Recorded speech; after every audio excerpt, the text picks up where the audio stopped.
1%도 안 돼요. 근데 이들이 어떻게 합니까? 생산해놓고 사막에다 갖다 놔요. 그럼 보조금이 들어옵니다. 또 견디는 거죠. BYD도 힘들어요. 경쟁을 하려고 했더니 가격을 낮췄더니 더 낮추네. 자꾸 시장 교란이 있는 거예요. 폭스바겐, 벤츠, BMW 중국 판매량 바토막 났잖아요. 테슬라도 막 힘들어하고 트럼프하고 두 번 격하게 싸웠잖아요. 공화당이 지금 내년 중간 선거를 위해서 선거 자금을 모금하고 있는데 일론 머스크가 $500만 냈어요. 정적인 변수가 극단적으로 가면서 테슬라 주가가 나락으로 가는.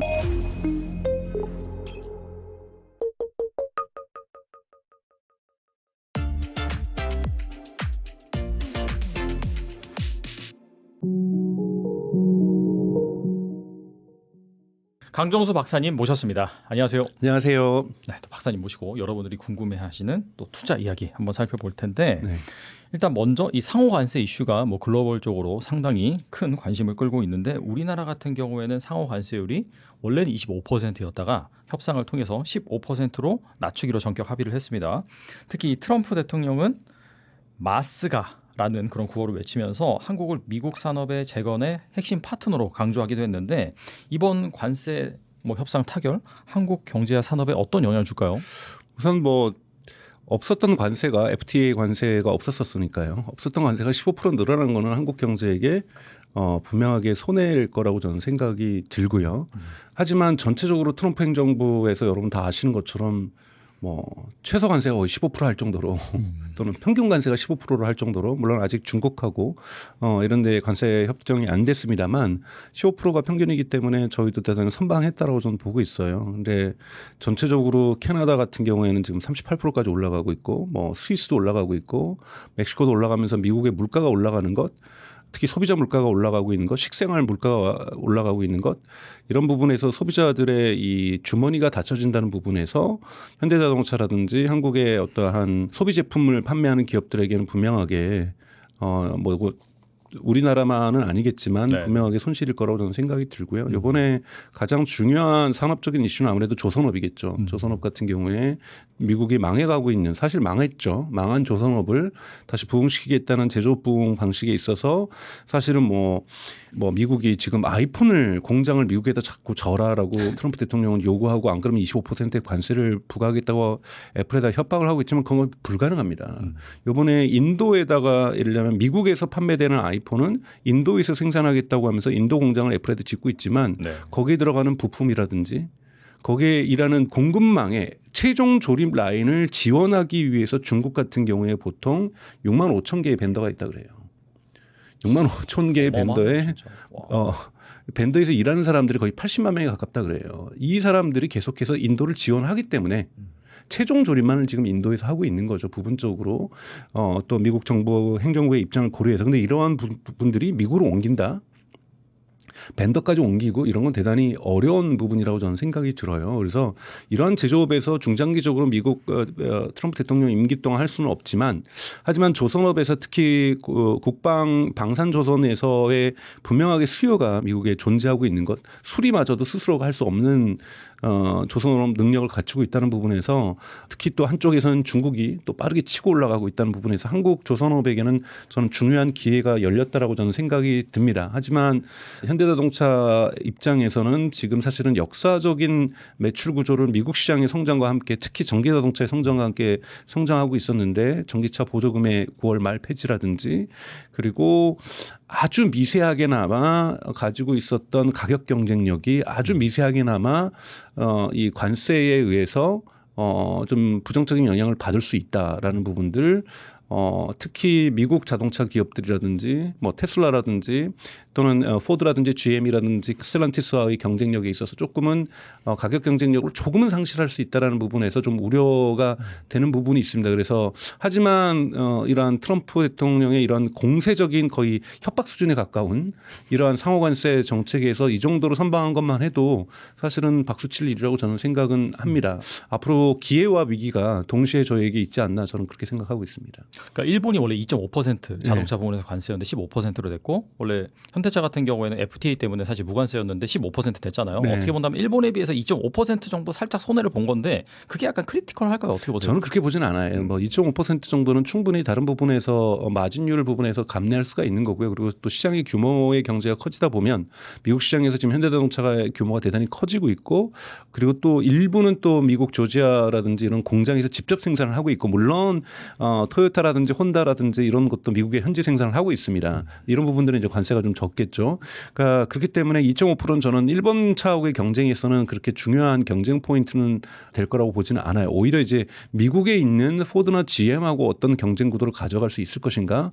그리고 지금 막 상승 탄력을 받고 있는 현대 전기차가 미국에서 어떠한 영향을 받게 될 것이 왜냐하면 토요타라든지 혼다에 비해서 전기차 부분에서 현대가 명확하게 일본 차에 비해서 압도적인 경쟁 우위를 가지고 있었는데 이 브랜드 가치도 그렇고요. 네. 이 부분에서 이것이 다시 악화될 가능성이 있기 때문에 이 부분이 좀 우려스러운 것이지 2.5%는 저는 트집 잡기라고 저는 생각이 들어요. 민심에서 나타나고 있는 뭐 그래도 일본보다 많이 내지 않냐 뭐 이런 얘기들은 조금은 과도한 비판이라고 저는 생각하고 있습니다. 네.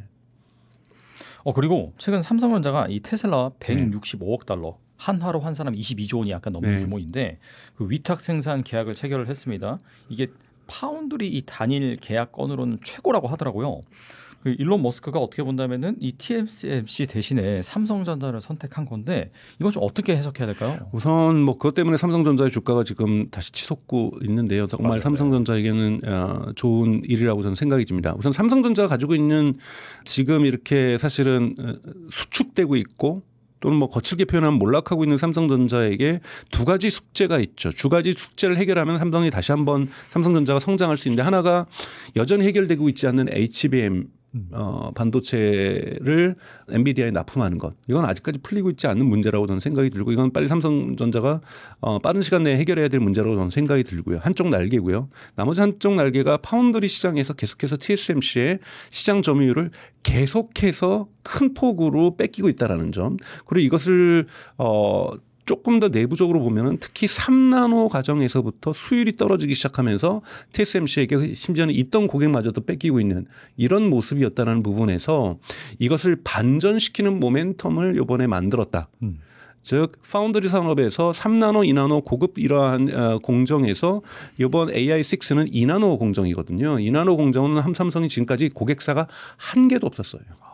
한 개도 없던 고객사를 대상으로 지금 미국에다가 공장을 짓고 있었는데 이 공장을 줘도 고객 없는 공장을 짓는 이러한 파운더리가 될 뻔했던 것을 강력한 물량도 대단히 많은 그리고 앞으로 물량은 더욱더 늘어날 2나노 공정에 있어서의 고객을 확보했다는 부분은 대단히 큰 의미가 있다고 저는 생각이 들고요. 테슬라가 삼성을 뭐 구했다 이거는 조금 과장은 조금 있다고 좀 봐요. 테슬라는 이 교대로 하고 있거든요. 지금 현재 AI4 같은 경우에 지금 AI4가 지금 현재 시판되는 자동차 뭐 모델 Y, 주니퍼라든지 이런 데 들어가고 있죠. 이건 지금 삼성이 만들고 있어요 이미.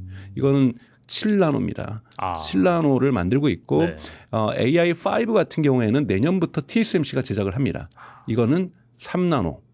그렇게 되고 근데 AI6를 2027년부터 삼성전자가 만드는데 대단히 빠른 속도로 5에서 6로 넘어가게 되는데 이것은 2나노 공정이라는 부분에서 파운더리에 되게 강력한 고객이 생겼다는 부분에서는 삼성전자에게 전략적 의미가 있고 또 하나는 AI6가 갖고 있는 전략적 의미입니다.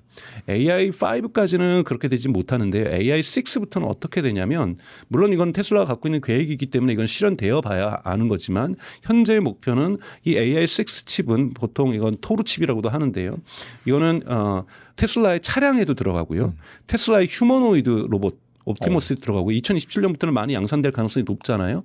그리고 이거는 데이터 센터의 칩으로도 사용될 수 있습니다. 다 쓰이는 거예요? 그러면? 네, 그렇죠. 그래서 대단히 컨버전스가 융합되는 칩이라고 얘기를 하고 있는데요. 지금 삼성이 생산하는 4는 자동차에만 쓰이는 거예요. 그런데 이 부분에서 AI5부터는 이제 물론 휴머노이드 로봇에 들어가는 거고 내년에는 사실은 테스트 생산이지 램프업 양산이라고 볼 수가 없는데 2027년부터 테슬라가 양산을 목표로 하고 있죠. 물론 2028년으로 지연될 가능성은 있습니다만 그러니까 휴머노이드 로봇 옵티머스에 이런 옵티머스에도 들어가고 그리고 2027년부터는 데이터 센터에 들어가는 추론칩 즉 AI 모델 학습 칩이 아니라 AI 모델을 서비스로 전환했을 때 이 서비스에 들어가는 이 데이터 센터도 서비스에 필요한 데이터 센터도 있으니까요. 예를 들면 지금 오픈 AI가 사용자가 2월 달에 4억 명이었다가 지금 9억 명으로 6월 달에 늘어났을 때 어마어마하게 데이터 센터를 많이 필요로 하게 되고 이때의 데이터 센터는 주로 추론칩을 가동시키는 데이터 센터로 볼 수가 있거든요. 이런 부분에서 테슬라가 그런 데이터 센터에도 쓸 수 있는 칩을 만들 수 있다는 것, 앞으로 데이터 센터가 지금 폭발적으로 증가하고 있는 상황에서 테슬라뿐만이 아니라 다른 곳에서 판매가 가능하다라는 부분들, 이런 부분에서 시장이 대단히 커질 수 있다는 것, 그런 맥락에서 일론 머스크가 이것은 시작에 불과하다고 표현을 했습니다. 이 정도의 물량을 22조 원에 말씀하셨던 165억 달러 정도를 시작에 불과한 물량이라고 얘기했다는 부분에서 삼성전자에겐 대단히 전략적으로 훌륭한 고객사를 얻었다라고 평가할 수가 있습니다. 그게 뭐 사실 테슬라가 우리가 딱 보기에는 정말 어마어마한 기업이고 뭐 나중에 시가총액 1위를 차지할 수 있는 가능성이 있는 기업이기도 하지만은 뭐 TSMC라든지 이 빅테크 사이에서 봤을 때는 TSMC의 주요 고객사는 아무래도 애플이라든지 뭐 엔비디아다 보니까 테슬라는 좀 후순위 밀리다 보니까 뭐 이런 것들을 좀 또 견제하기 위해서 좀 줬다 이런 말도 있던데. 고려되겠죠. 그런데 네. 이제 AI5는 또 TSMC가 만들거든요. 그런데 이제 AI6 같은 경우에는 아까 말씀드렸던 전략적 의미이기 때문에 즉 슈퍼컴퓨터인 도조 슈퍼컴퓨터라든지 데이터 센터에도 쓰일 수 있고 옵티머스에 쓸 수 있고 테슬라 차량에도 쓰일 수 있는 부분이기 때문에 이 부분은 설계와 제조가 자꾸 왔다 갔다 하면서 협업을 많이 해야 됩니다. 협업을 많이 해야 되는데 TSMC는 바쁘거든요. 바쁘죠. 고객사도 많고. 근데 여기에 얼마나 적극적으로 협업할 수 있겠느냐. 이런 부분이 걸렸을 뿐이지 지금 AI 4는 삼성이 만들고 있고 5는 TSMC가 만들고 6는 지금 삼성이 만드는 거기 때문에 무조건 뭐 TSMC를 배제했다고 볼 수는 없는 거거든요. 근데 대단히 전략적으로 의미가 있는 부분에서는 중간 공정에서 협업이 많아야 되는 거고 이런 부분에서 일론 머스크도 거기서 차로 가면 40분 거리라 그래요. 그러니까 테슬라 기가 팩토리에서 삼성전자가 짓고 있는 지금 반도체 공장까지 자동차로 40분 거리기 때문에 일론 머스크가 자주 갈 거라고 얘기를 하면서 자주 그 공장 라인을 돌아다니면서 같이 만들어 보자라고 얘기를 하고 있는 거거든요.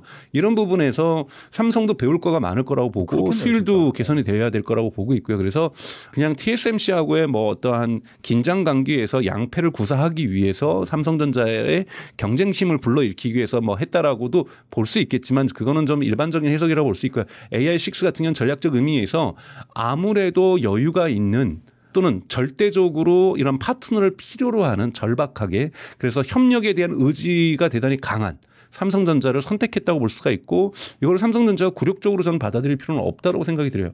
어차피 지금 이나노 공정에 손님은 없었던 거고 맞아요. 네. 공장은 짓고 있었던 거고 이런 부분에서 또 이나노 부분에서 고객사가 생긴다라는 것은 여기에서 기술력이 입증되면 다른 고객사들도 유치할 수 있는 거잖아요. 그리고 테슬라의 고객 자체가 주문하는 주문량도 증가할 거고 다른 고객사에게 이나노 공정에 대한 기술력을 보여주면서 파운더리로서 성장할 수 있다는 부분에서 삼성전자에게는 이건 무조건 좋은 패라고 저는 생각합니다. 어떻게 본다면은 TSMC와 삼성전자의 격차 계속해서 벌어졌었는데 네. 이번 기회를 잘 삼아서 네. 수율도 어느 정도 이제 뭐 의미 있게 나오고 네. 잘 성공적으로 양산을 하면은 또 추가적으로 다른 빅테크 고객들의 수주를 받을 수 있는 부분이니까 삼성전자는 정말 사활을 걸고 해야겠네요. 그렇죠. 열심히 해야 될 거라고 저는 생각이 들고 이것의 전략적 의미를 그냥 이례적인 고객으로 봐서는 안 되는 거고요. 앞으로 이나노 공정 과연 뭐 1나노가 뭐 언젠간 나오겠죠. 그런데 이나노 공정에서의 현실적인 대량 양산할 수 있는 제품을 만드는 수준까지 삼성전자의 제조 능력이 올라간다는 것만으로도 박수칠 일이라고 저는 생각이 들고요. 이 부분에서는 TSMC도 대단히 부러워할 일이라고 저는 생각이 들기 때문에 이번 기회에 R&D 투자라든지 이런 것들이 착실하게 되어서 사실은 뭐 그런 경우는 아니지만 LG 엔솔이 4680 배터리를 잘 못 만들어서 물량을 취소한 경우는 아니지만 테슬라가 계약을 했다가도 취소할 수 있잖아요. 그렇죠. 네. 네. 아무래도 너네 수율 떨어져서 안 되겠다. TSMC에게 우리는 관련다. 이렇게 할 수도 있는 거거든요. 분명히 계약 조건에는 여러 가지 조건이 있을 텐데 우리가 알 수 없는 계약 조건이 있었을 텐데 가장 중요한 계약 조건은 수율입니다. 그러니까 즉 이나노 공정으로 해서 설계까지 다 해서 협업을 통해서 만들기로 했는데 찍어내기로 했는데 수율이 막 떨어져서 도저히 그 단가를 못 맞춘다. 이러면 이거 곤란해지는 거거든요. 네. 그러니까 이런 부분에서 삼성은 이거를 지금 수율을 확실하게 보증할 수 있는 게 아니라 본인들도 이제 시도해봐야 되는 거기 때문에 뭐 저는 대단히 큰 도전이라고 저는 보고 있습니다. 네.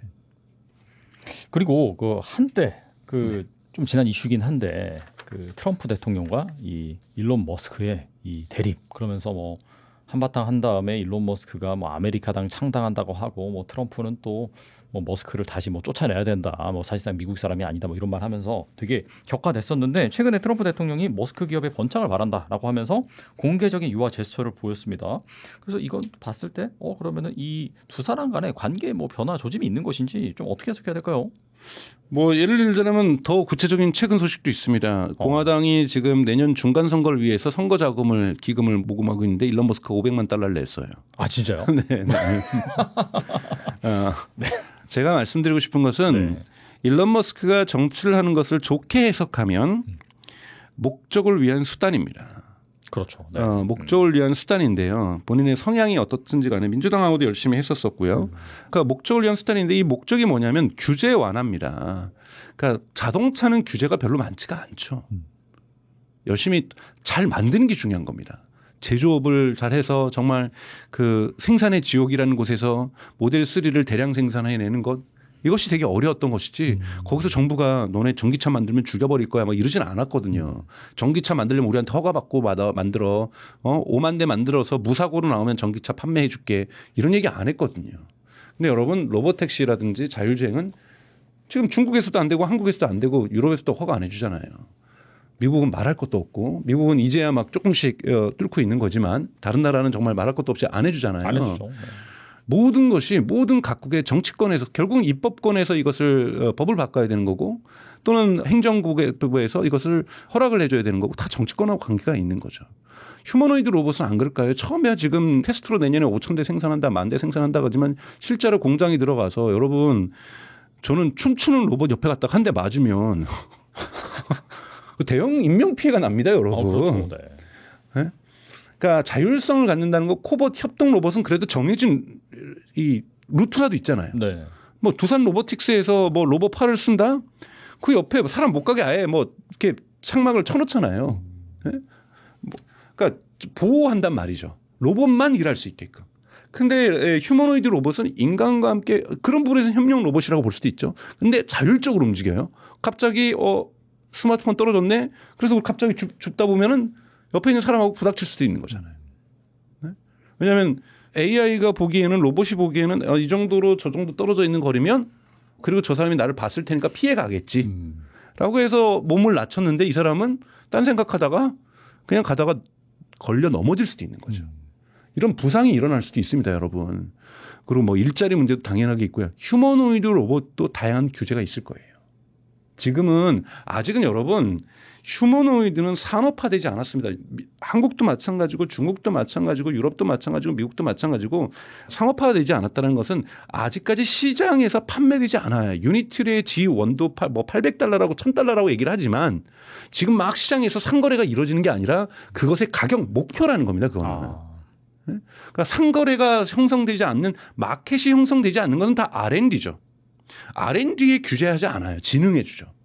우선 일단 시장 만들어 보자. 근데 시장이 만들 때부터는 이거 다 규제예요. 즉 뭐냐면 테슬라의 모든 사업은 규제하고 관련되어 있습니다. 그다음에 뭐 테슬라하고 직접적으로 연관이 있는 건 아니지만 스페이스X, 스타링크 띄우는 거 그때마다 나사한테 허락받아야 돼요. 허락받기 위해서 그냥 허락받습니까? 각종 제출하라는 서류 다 제출해야 돼요. 일론 머스크가 민주당한테 열받았다는 게 뭡니까? 뭐 그게 100% 사실인지 아닌지는 모르겠지만 토크쇼에서 나와서 기자 뭐 얘기하는 게 뭡니까?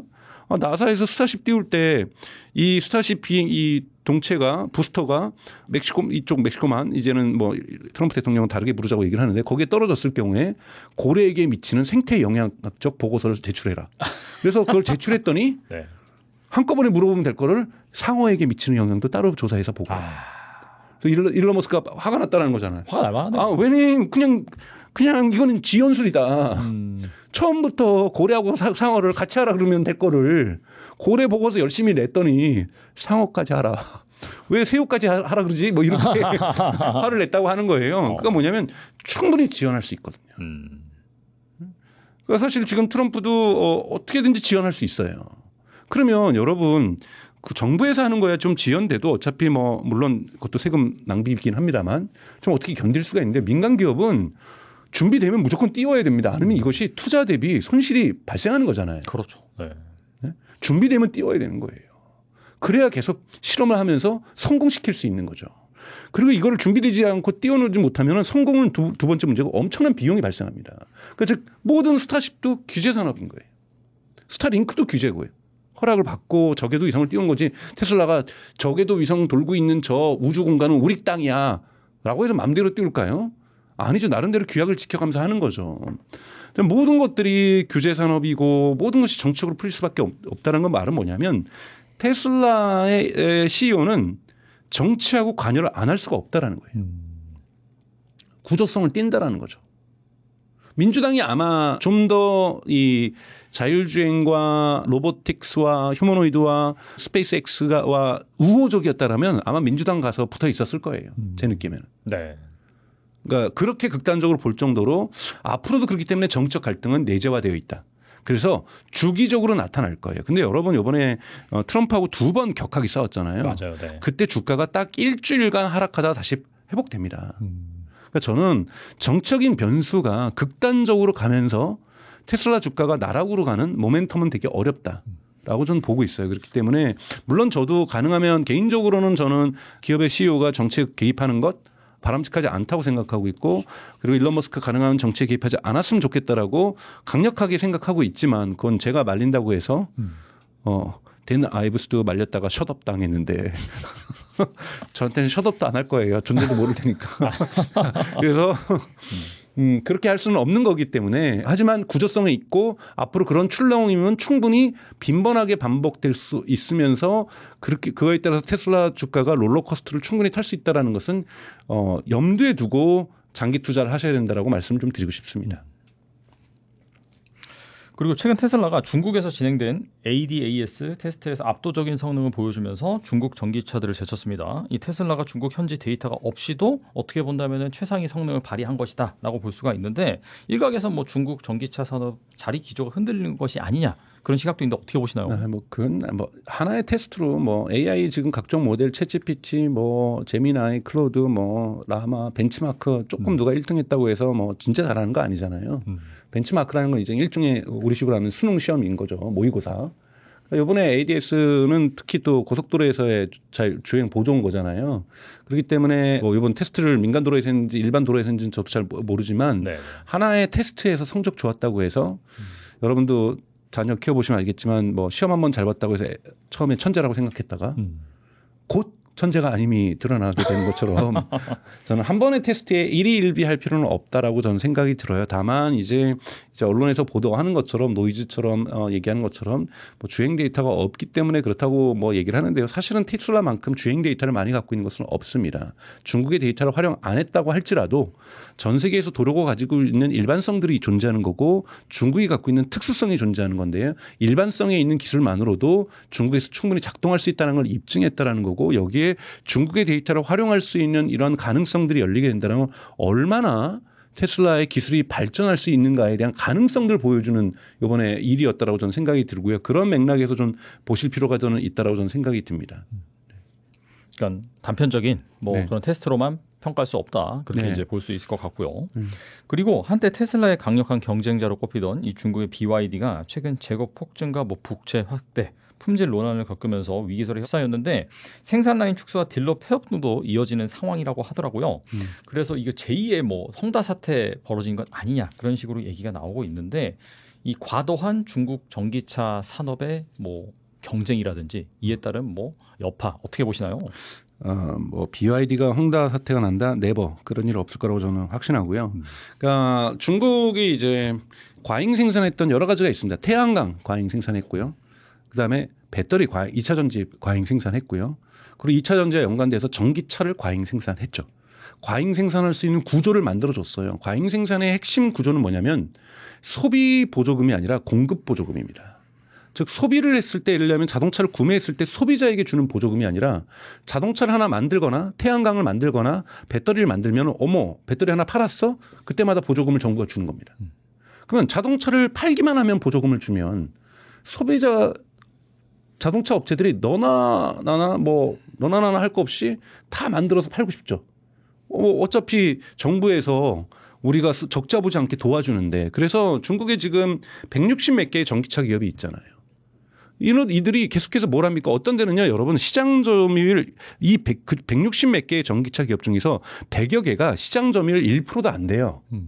근데 이들이 어떻게 합니까? 생산해 놓고 사막에다 갖다 놔요. 이번에 그런 것들이 드러난 거잖아요. 갖다 놓고 판매를 한 거예요. 그럼 보조금이 들어옵니다. 또 견디는 거죠. 혹시 다음번 넥스트 모델은 일반 소비자들도 사줄 수 있지 않을까? 그리고 또 하나는 뭐냐면 자동차 산업에 대한 진흥 정책을 총괄하는 것은 중앙 정부가 아니라 지방 정부예요. 지방 정부는 그렇게 하죠. 지금 중국 정부는 그렇게 하려고 해요. 이거를 열 몇 개로 줄이겠다라는 거예요. 160 몇 개를 열 몇 개로 줄여서 국제 경쟁력을 갖게 하겠다. 이제 충분히 전기차 산업은 컸으니까 우리가 크기 위해서 처음엔 여러분 2천여 개 있었습니다. 다 정리를 한 거죠. 근데 160여 개가 정리가 잘 안 되는 거예요. 정리를 하자고 중앙정부가 얘기를 하니까 지방정부가 그러면 우리 정부 쪽에 있는 지방정부에 있는 것 말고 저쪽 있는 거. 자기 지역이 손해니까 정리. 그렇죠. 자기네들 지금까지 들어냈던 것도 다 날아가고 가능하면 자기 성에서 만들어졌던 전기차가 글로벌 기업으로 성장하기를 원하잖아요. 그러니까 자꾸 시장 교란이 있는 거예요. 이 시장 교란이 있으면요. 독일 차들도 힘들어지고 지금 힘들어졌죠 이미. 폭스바겐, 벤츠, BMW 중국 판매량 반토막 났잖아요. 테슬라도 막 힘들어하고 공급 보조금이 있으니까 더 저가로 나오잖아요. 그런데 누구도 힘드냐면 BYD도 힘들어요. 그렇잖아요. BYD 본인들도 자꾸 얘네들도 다 주니까 경쟁을 하려고 했더니 가격을 낮췄더니 더 낮추네.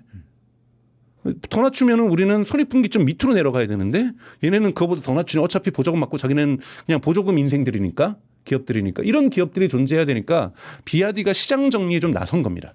그래서 가격 할인을 한 거죠. 17% 18% 한 거잖아요. 17% 18% 했다는 건요. 손해 보면서 팔겠다는 거야. BYD는 영업이익률이 17% 18% 되지 않았고 겨우 두 자릿수 11% 12%를 하고 있었어요.